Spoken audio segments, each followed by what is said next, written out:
Welcome to the Human Capital Innovations Podcast, your go-to source for personal, professional, and organizational growth and development. We hope you tune in often for all things people management, organizational development and change, organizational leadership, and social impact related. Maximize your personal and organizational potential with Human Capital Innovations Podcast.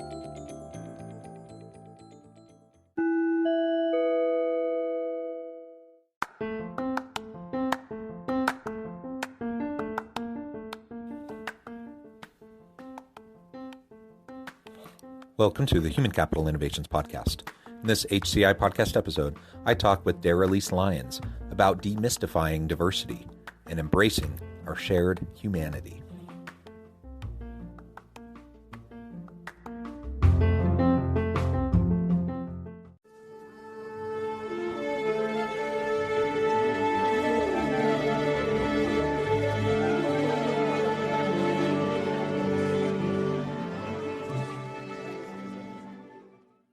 Daralyse Lyons, welcome to the Human Capital Innovations Podcast.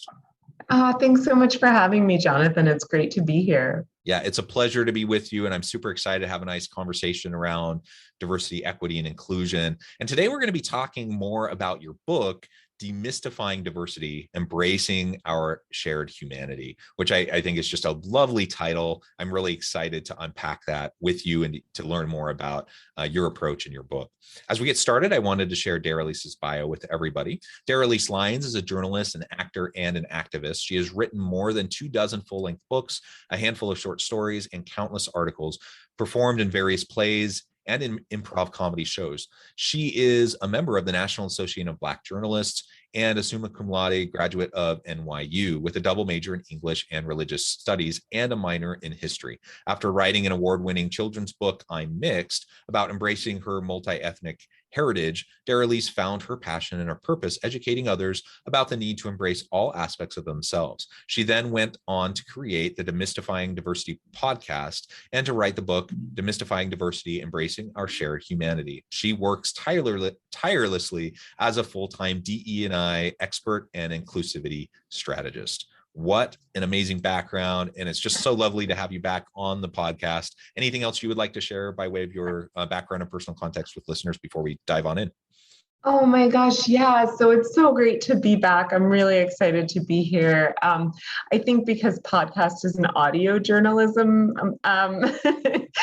platform and people can't see me. They might not know that I'm biracial, which I think is an important part of why I do this work and what I bring to this work in terms of my own experiences. My dad is Black, my mom is white.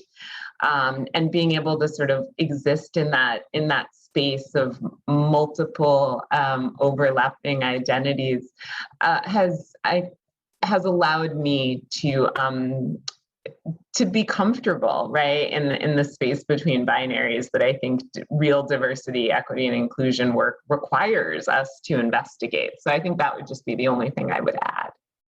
Yeah. Well, that's wonderful. And it's always wonderful to have guests on the podcast who have diverse backgrounds. And I think particularly when we're talking about DE&I stuff, I think it's also important. I feel like I'm an ally. I like to talk about these topics. It's one of the things I'm passionate about, but it's not lost on myself that I'm a white dude.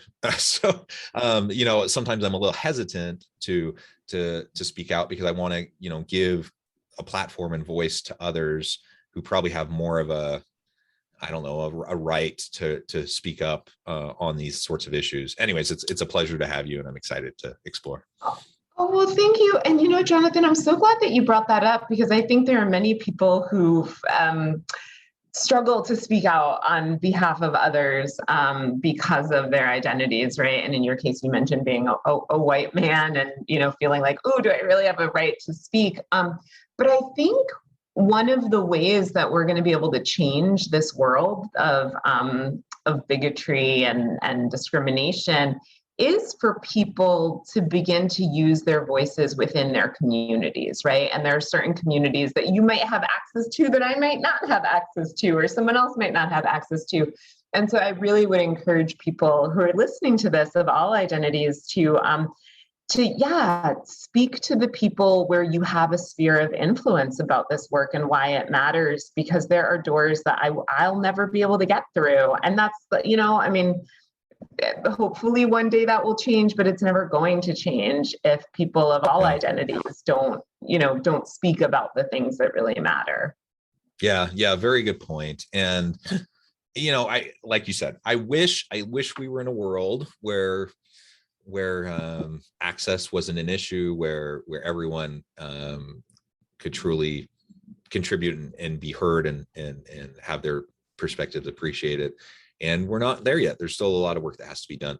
And to your point, also, I know so many, like I do try to speak up about these topics, even though sometimes I feel like I'm navigating, in a space that it's a little uncomfortable, but it is important. But I have lots of friends and colleagues, other white men, for example, straight white cisgendered men who are, they're terrified of speaking up because they're convinced they're going to say all the wrong things. They're going to stomp on people inadvertently and just hurt people when their intention is to help.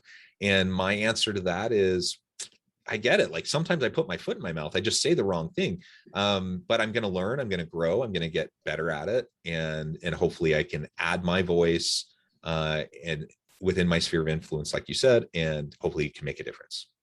Yeah, it's funny because I think we're going to talk about the book today and a little bit about the work that I do, but so I am biracial. I'm also a member of the LGBTQ community. I'm bisexual as well, but I don't belong to every community that I engage with and interact with. And as a journalist, especially with the work I do for the Demystifying Diversity podcast and the work I did in preparation for the book, I spoke to many, many people who have identities that lie outside of the realm of my experience or expertise. And it is scary, right? Because it's like, oh my God, I don't know what I don't know. And I'm going into this conversation and from a space of wanting to understand, wanting to be empathetic, but also knowing that I'm going to get it wrong much of the time. And I think for me, like being able to kind of live at the edge of my comfort zone is what enables me to do this work. And it is what enables me to be more effective. And there are things that I said or did,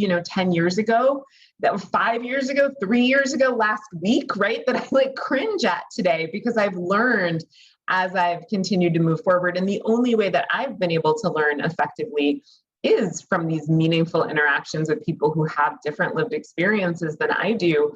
Not from a space of tokenism, but from a space of like, I actually want to be a better human. And for me, that means being part of a more expanded world. And having a deeper understanding. So yeah, I mean, I think there's a mythology that somehow we're going to get all the information and then be able to do the application.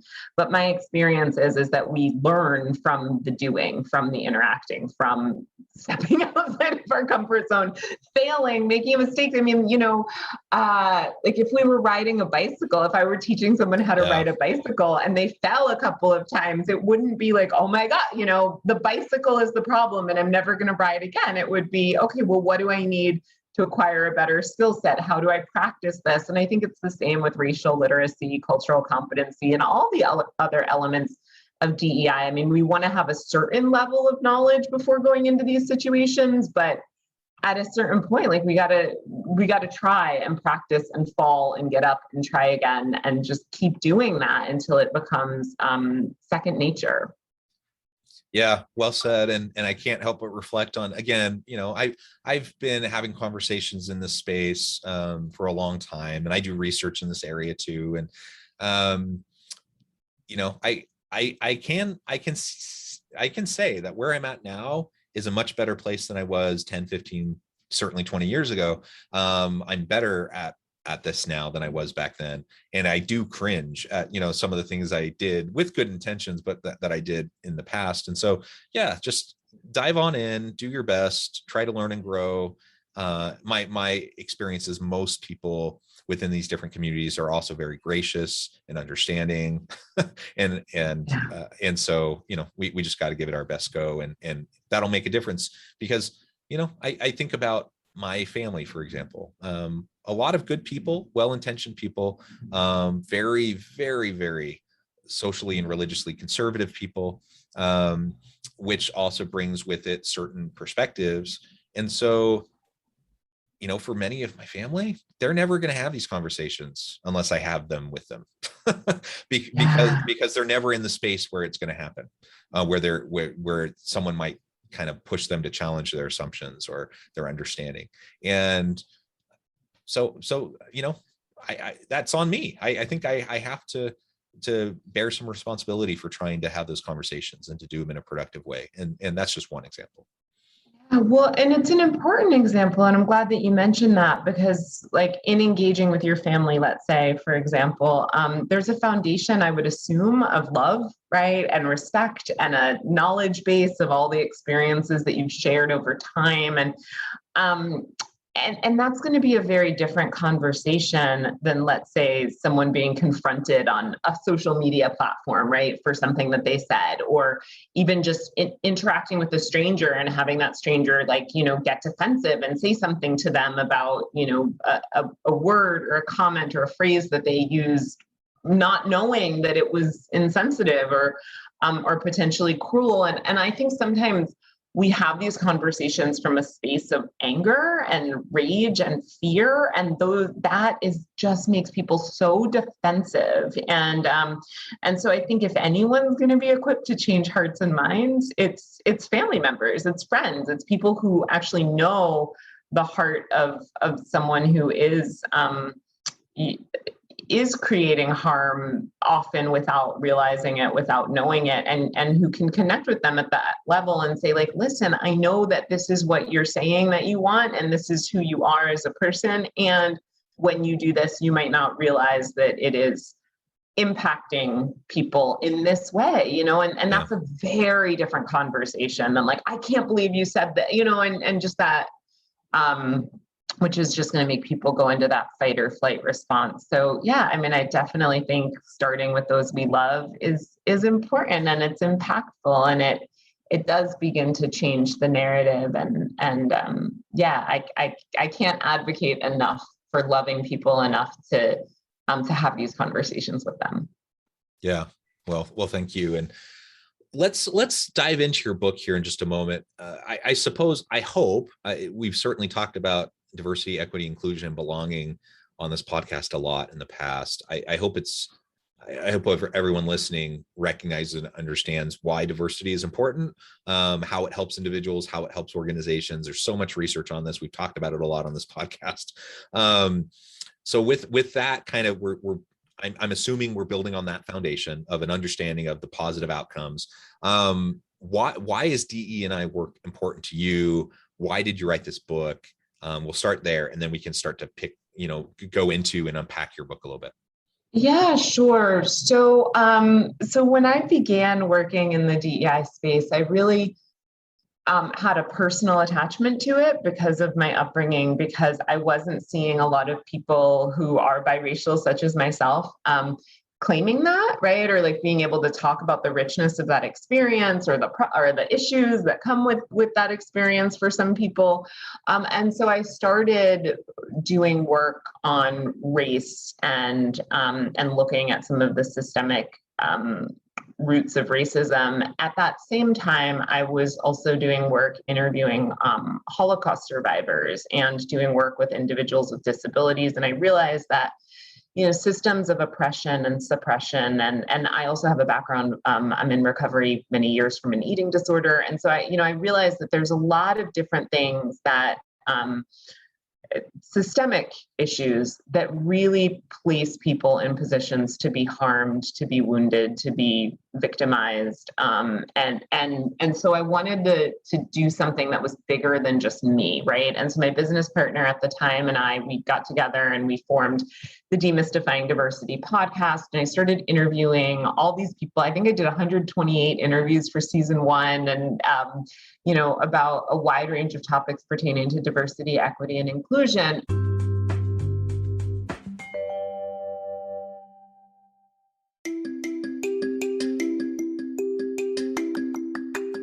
I'm excited to announce the publication of my new book from HCI Press, Bluer Than Indigo Leadership. the journey of becoming a truly remarkable leader. Early in my adult life, I learned about an Asian proverb that translates as bluer than indigo. If you think about the color indigo, it is a brilliant, deep, and vibrant blue, what some would call the bluest of blues. To have something that is bluer than indigo is rare and truly remarkable. Contrary to popular myth, there is no one-size-fits-all or cookie-cutter approach to effective leadership. There's no silver bullet, no secret sauce, no go-to model that will solve all of our problems. The truth is, great leaders have all had their unique strengths and flaws, and have all had to discover and then pave their own distinctive path in their life's journey to fulfill their leadership potential. Bluer than indigo leadership will help you discover your own path and explore those ordinary, everyday actions that will help you respond to an uncertain future and produce extraordinary results for individuals, teams, and organizations.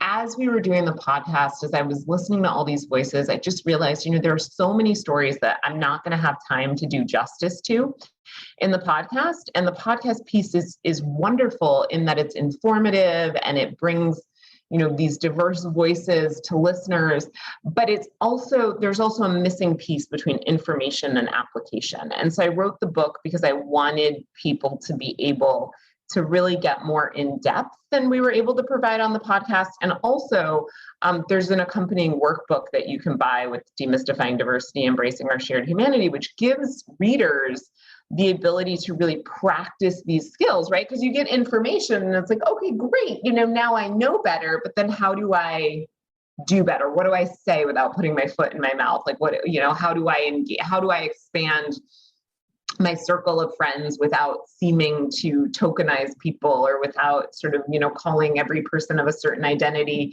I know and being like, tell me everything about what it is to grow up, Black or larger bodied or Asian or, whatever the demographic is. And so it felt really important for me to write the book so that I was giving people something that they could use to navigate.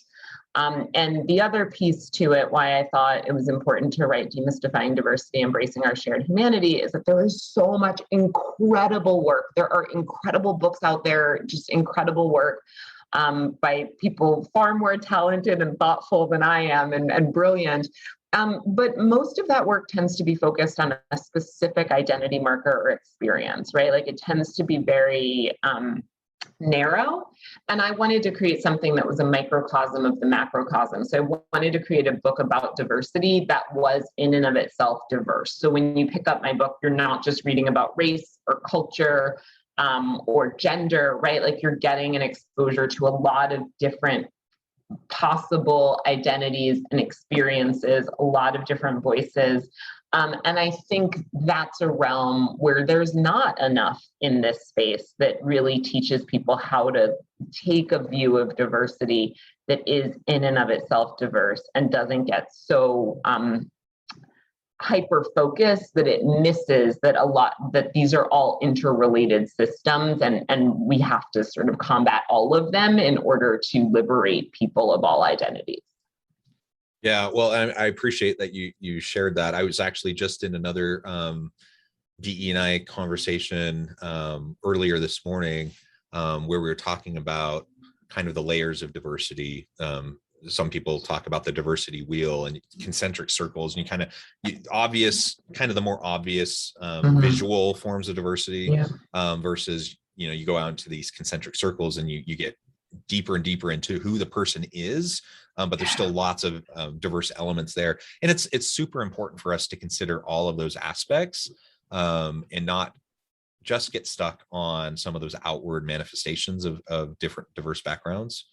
Maybe can you speak to that a little bit more? Because it seems like that's an approach that you're taking in your book.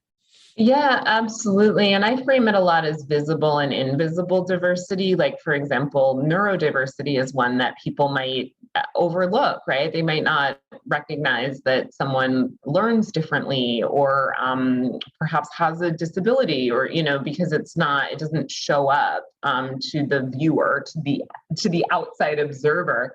But that doesn't necessarily mean that the person who's experiencing it isn't experiencing what they're experiencing, right? And doesn't have their own rich history and background connected with the ways that they show up in the world. So I think that, to me, I see it a little bit as like subject and object, right? Like we sometimes objectify people and create these narratives about what we think they've been through or who we think they are based on what we can see. And it's very human to do that, but it misses out on the richness of a person. And I'll just share an example from my own life, right? So people make a lot of assumptions about me based on my racial background, about things that I've experienced and like how it must have been for me. And it doesn't actually sync up with my lived experience, And I know many, many, many people who have, that is what the gist of our conversation is. When we sit down and I interview them, they will say to me, I am blank identity, fill in the blank here. And people assume because of that I am, and they'll list all the things that people assume, and they'll say, and the reality is, this is who I am. And then they'll tell me an entirely different narrative about who they are and how they show up in the world. And I think we miss out on who people really are when we project our assumptions and our biases onto them. And the only way to dismantle that is to get to know people for who they are. And that can't happen if we live in these little silos of communities where we're interacting only with people who look like we do, who've been to the same schools, who, have the same experience. So we have to like widen our exposure in meaningful ways, not just scrolling through Instagram and seeing photos of people, but like meaningful interactions. And that's where we realize, I think that's where I've realized, like, oh my gosh, we all have the same feelings. We all suffer from shame. We all have hope. We all have joy. We all love the people that we love and want the best for them. We all want to, have our basic survival needs met. Like we're not fundamentally different, and yet at the same time our differences matter. And so how do we live in that dichotomy and hold that dichotomy and create that space for people? So I think that was a very long answer to your question, but I could stand on my soapbox and talk about this for hours. Hopefully some of that made sense. Yeah, well, and I think you raise a really important point about projecting. I suppose that's human nature. We all do it, despite our best intentions. And you're right. The only way to stop is to recognize we're doing it and to just listen, to just get to know the people that you're interacting with, and to just stop assuming that you know or understand until you've just like been with them and listened. Active listening, not like listening with an agenda of like, I need to be able to check the box that I now have, a friend in this category, in this category, in this category. And sometimes it's so interesting because all of this space can be uncomfortable. And I find even people with good intentions, because of the discomfort, they start to lean on these narratives because they're familiar, right? And so that can ease some of the level of complexity or discomfort that they might feel. And I just say we just got to learn to be comfortable with the discomfort and patient and flexible and to just listen, and that will help us to truly learn.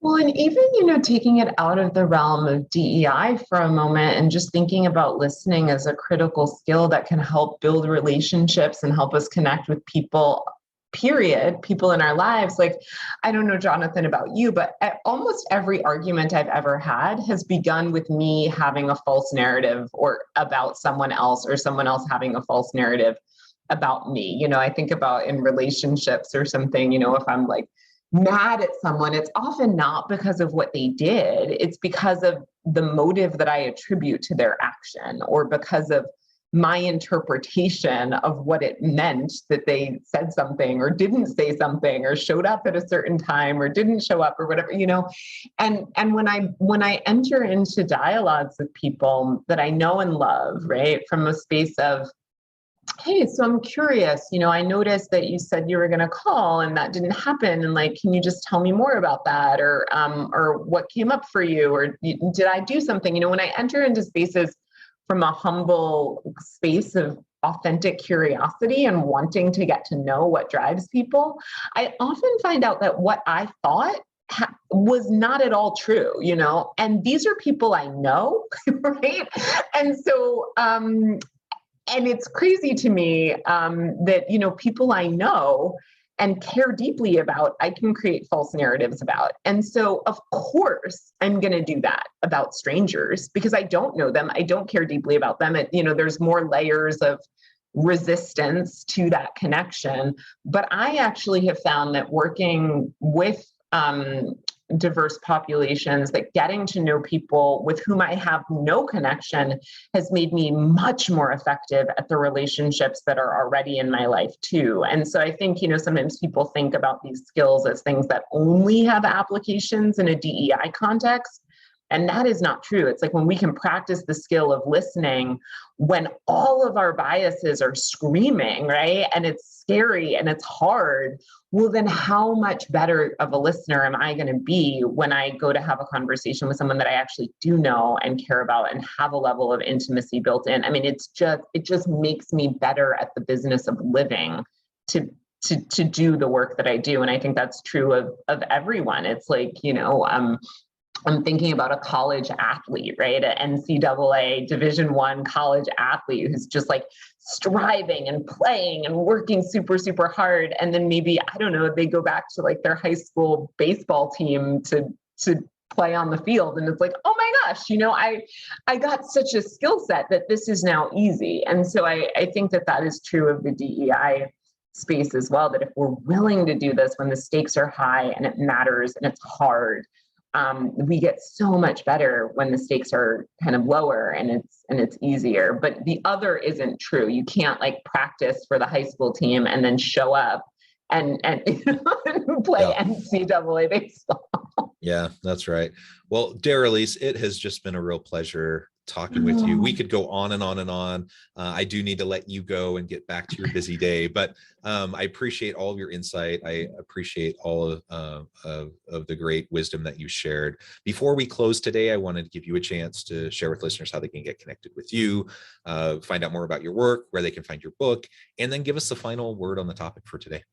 Yeah, absolutely. So there are a bazillion places that people can connect with me. I'll give two.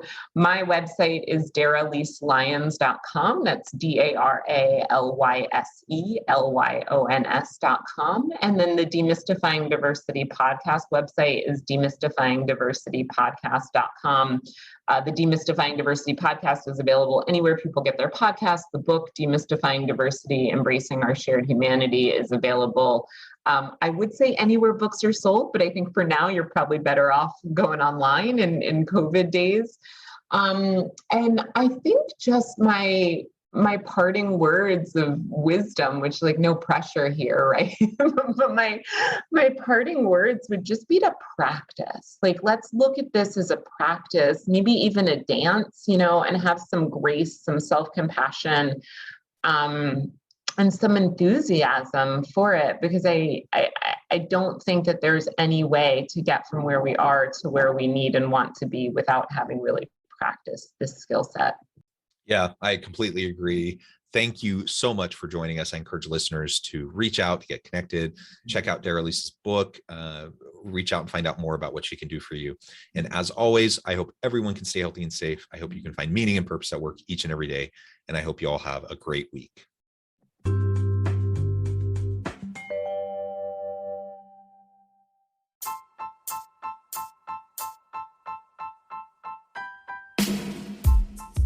The alchemy of truly remarkable leadership.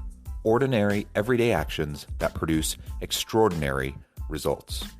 Consider how the nature of work has shifted over the past 50 years. With increased globalization, rapid technological advancement, and the shift in economic composition, the average job of today looks very different than the average job of 50 years ago. What will the jobs and organizations of tomorrow look like? Moreover, what does this all mean for organizational leaders? What are the core competencies and capabilities of organizations and their leadership that are prepared for continued disruption and geopolitical and socioeconomic shifts? Regardless of what the future holds, increasingly, leaders need to be socially minded, data-driven, decisive, champions of talent, and disruptors of the traditional notions of leadership, teams, organizations, and work. The alchemy of truly remarkable leadership will help you to explore your own leadership competencies and capabilities and consider ways to apply and implement them into your workplace and personal life.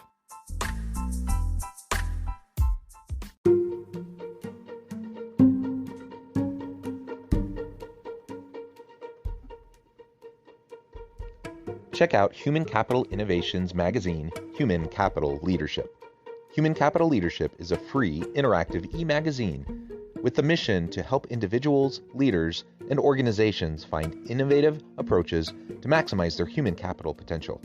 We publish issues quarterly in August, November, February, and May. Take a look at the latest issue and let us know what you think.